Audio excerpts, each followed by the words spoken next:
here's something that's interesting. You know, Sarah Palin started talking about these death councils and the death boards and in the healthcare. Of course, she was mocked for and it.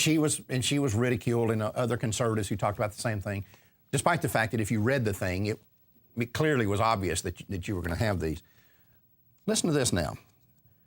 And by the way, we're going to have to, if you're very old, we're not going to give you all the technology and all those drugs for the last couple of years of your life to keep you maybe going for another couple of months. It's too expensive. So we're going to let you die. Applause. Who said that? Obama? Robert Reich. Oh, no kidding. He was an assistant to President Clinton. Right. He's talking about the health care plan. Right. This was testimony he gave. What is that? That's a death panel. That's a death panel. He said, we're going to have to decide, you know, your last couple of years' life, we're not going to give you a bunch of drugs just to keep you alive. I wonder how he'll be when if he gets in that position. You know, he could die suddenly, but what if he's laying there and needs all the stuff to keep him on? Yeah. You know, every month I harp on this rationing thing, and that's exactly what they're talking about. Is there's a cap on spending, and I'll tell you right now, at this moment, my 93-year-old grandmother is sitting in the hospital.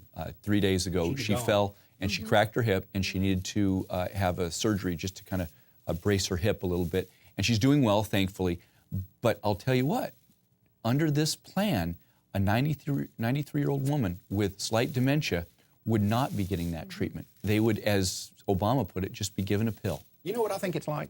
It's very similar to it. And as you were saying that, I was reminded that I said something like this on a talk show I was on. We're going to start treating human beings the way vets talk to people about their dogs and cats. Yeah.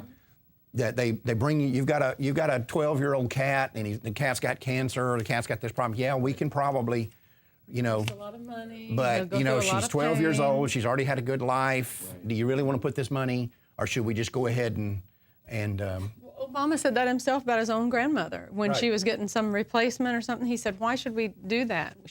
What was she, 85, 90, whatever?" put all this money into these old people? Yeah. Right. That shows you that there is no real value on life, which is, of course, the point of all this. Well, it goes back to something I've said before. It's the utilitarian view of life. Life is worth whatever it can provide for other people, and it has no intrinsic value. It doesn't have value just on its own. Yeah, but make no mistake about it, we're already there, Mark. We are there. It's the reason 90% of all Down syndrome babies are aborted in this country. Right. And in Europe, it's 95% of all these babies. When Kristen Gilbert died at the hands of George Tiller, it was really, I mean, in the eyes of the state, no big loss. Nobody was ever prosecuted for that crime. Right. It was just like putting your dog down. Right. She went to sleep. Right. And I'm telling you, that's the mindset that these people have. When you read that statement, that's the kind of thing that a vet would say about a dog. You know, it's not really a good idea to put that money into a dog that's already, or let's say, people say, well, this is only going to apply to the elderly. That's not true. Let's say you've got somebody that's injured real badly in an automobile accident or a motorcycle wreck or something like that. Right. They're taken to the emergency room. They might be 25 years old and perfectly healthy, strong, but are we going to look at them and say, you know, emergency care for this person is going to be $300,000 or $400,000, and they might not make it even if we put that into them, and their quality of life might not be that good even if they survive. The quality of life deal. Yeah. Quality of life deal is the big thing. So let's just make them comfortable, shoot them full of morphine, and make them comfortable and let them.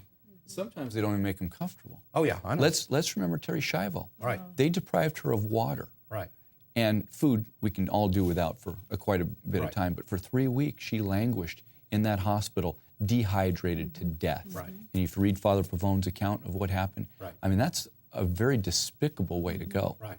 But this is what you get when you take this utilitarian view of life. That life doesn't have intrinsic value; it has utilitarian value.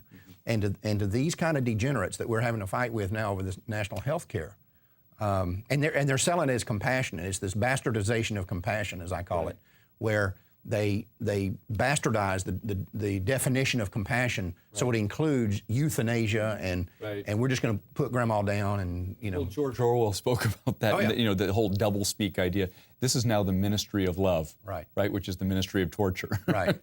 The ministry of truth is really the ministry of lies. And of course something else you mentioned, George Orwell. Something else he said that really applies here. These people are projecting this image out here, the Obama people and all the people pushing this national health care, that they're the intellectuals, and we're this kind of knuckle-dragging Neanderthal group, right? Yeah, We're the rabble. stupid. And George Orwell said there will come a time when some things will be so stupid that only intellectuals could believe them. And I think that's where we are. Yeah. I think that's what he was talking about right here.